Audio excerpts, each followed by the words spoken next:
विधानसभा निवडणुकीच्या प्रचारात जोरदार सुरुवात व्हायची आहे। मात्र सध्या असलेले मेळावे आणि कार्यक्रमांमधूनच उद्धव ठाकरे आणि अमित शहांमध्ये सामना रंगलाय।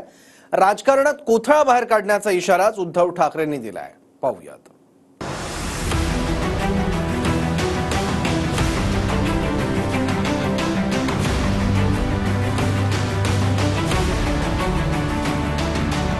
अमित शहाजी, हे बंद दारांचे धंदे तुमचे सोडा। जो प्रकार अफजल खानाच्या बाबतीत महाराजांनी केला होता तो गिळण्याचा प्रकार तुम्ही करून बघा। नाही तुमचा राजकारणातला कोथळा ही वाघ नख माझी बाहेर काढतील तर बघा। रामटेकमधून उद्धव ठाकरेंनी अमित शहांसोबत मुख्यमंत्री शिंदे आणि फडणवीसांवर जोरदार निशाणा साधला। अमित शहांनी बंद दाराआडचे धंदे सोडावे, शिवसेनेला संपवण्याची भाषा कराल तर राजकारणात कोथळा बाहेर निघेल, असा हल्लाबोल ठाकरेंनी केला। 8 दिवसाआधी अमित शहांनी नागपुरात पदाधिकाऱ्यांच्या मेळाव्यात शरद पवार आणि दगा देणाऱ्या उद्धव ठाकरेंना रोखणं हाच भाजपचा उद्देश असल्याचं म्हटलं होतं। हमारा लक्ष्य शरद पवार जी को रोकना है। हमारा लक्ष्य उद्धव जी ने हमारे साथ दगा किया है उनको रोकना है। हमारा लक्ष्य क्या है? कांग्रेस पार्टी को रोककर नीचे गिराना। ये हमारा लक्ष्य। हमारे जो साथी है उसको लेकर आगे बढ़ाना। हमारा लक्ष्य शरद पवार जी को रोकना। हमारा लक्ष्य उद्धव जी ने हमारे साथ दगा किया है उनको रोकना है। हमारा लक्ष्य क्या है? कांग्रेस पार्टी को रोककर नीचे गिराना। ये हमारा लक्ष्य। हमारे जो साथी है उसको लेकर आगे बढ़ाना। आणि 4 दिवसापूर्वी नागपुरात येऊन गेले बंद दाराआड। काय उद्धव ठाकरेला संपवा, शरद पवारांना संपवा, त्यांचा पक्ष फोडा, कार्यकर्ते फोडा, बूथ लेवलवरचे कार्यकर्ते फोडा। अमित शहाजी, हे बंद दारांचे धंदे तुमचे सोडा। हिम्मत असेल तर इकडे मैदानात या, शिवरायाच्या साक्षीने आम्हाला संपवण्याची भाषा करून दाखवा। हे येतात बाजार गुणगे उपरे आणि छत्रपती शिवरायाच्या महाराष्ट्राला गुलाम बनवण्याची भाषा करतात। शिवसेना संपवा, अरे संपून दाखवा। हिम्मत असेल तर या, तुमच्या किती पिढ्या उतरतात ते बघतो मी।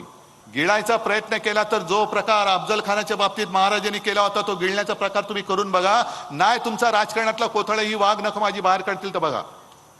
माननीय उद्धव ठाकरेजींनी आरसा बघावा, कारण ज्या काश्मीरमध्ये 370 कलमामुळे काश्मीर भारतापासून दूर झालं होतं, ते 370 कलम रद्द करणारे मोदीजींसोबत अमित शहा आहेत।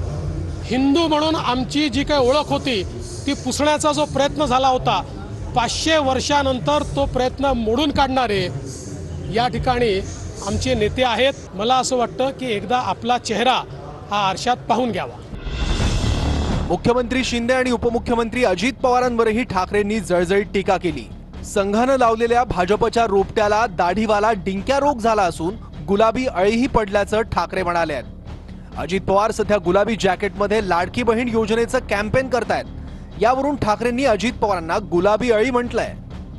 भाजपला आता एक दाढीवाला डिंक्या रोग झालाय। तो त्याचं खोड पोखरतोय आणि कापसावरती गुलाबी अळी पडते ना। जॅकेट असतं की नाही मला माहिती नाही, पण गुलाबी असते।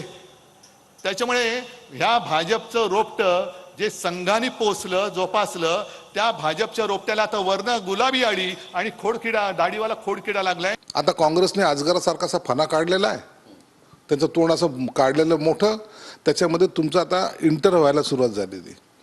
आणि तुमच्याच सगळ्या असलेल्या सहकार्यांनी ज्या चक्रव्यूहात तुम्हाला टाकलंय त्यातून बाहेर निघायचा पहिला प्रयत्न करा। इतरांवर टीका केल्याने हा चक्रव्यूह तुम्हाला भेदता येणार नाही, हे तेवढं सत्य आहे। म्हणून काही दिवसाचा वेळ राहिलेला आहे। जेव्हा या विधानसभेच्या निवडणुका होतील त्या टायमाला कळेल की रोगाचा प्रादुर्भाव हा आपल्याच स्वतःच्याच पक्षावर झालेला आहे। उद्धव ठाकरेंनी आपला मोर्चा फडणवीसांकडेही वळवला।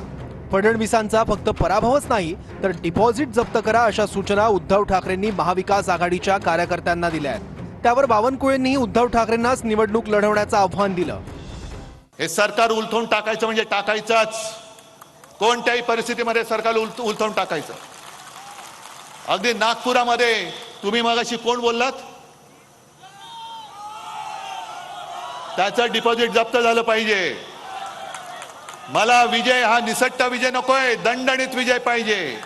देवेंद्रची जमानत जप्त करण्याची भाषा बोलून नागपूरवरनं गेले. उद्धव ठाकरेंनी कधीच निवडणुका जिंकल्या नाही. देवेंद्रजी 5दा आमदार झाले आणि 6व्यांदा रेकॉर्ड ब्रेक मताने जिंकणार आहे. एका विधानसभेत यावेळी उद्धव ठाकरेंनी कुठली तरी विधानसभा महाराष्ट्राची लढावी, त्यांना वाटेल ती लढावी. देवेंद्र फडणवीस नागपूर दक्षिण पश्चिम मतदारसंघातून आमदार आहेत. 2019 मध्ये मुख्यमंत्री असताना देवेंद्र फडणवीसांना 1,09,237 मतं मिळाली होती, तर काँग्रेसच्या आशिष देशमुखांना 59,893 मतं होती आणि 49,344 मतांनी फडणवीसांचा विजय झाला. फडणवीसांविरोधात लढणारे आशिष देशमुख आता भाजपसोबत आहेत. विधानसभा निवडणुकीत फडणवीसांना घेरण्याची रणनीती महाविकास आघाडीनं आखली आहे, हे उद्धव ठाकरेंच्या बोलण्यातून स्पष्ट दिसतंय. याआधी वंचित आघाडीनं फडणवीसांच्या विरोधात विनय भांगेंना उमेदवारी दिलेलीच आहे. आता मनसेनंही उमेदवार देण्याचं घोषित केलंय. Bureau report, TV9 Marathi.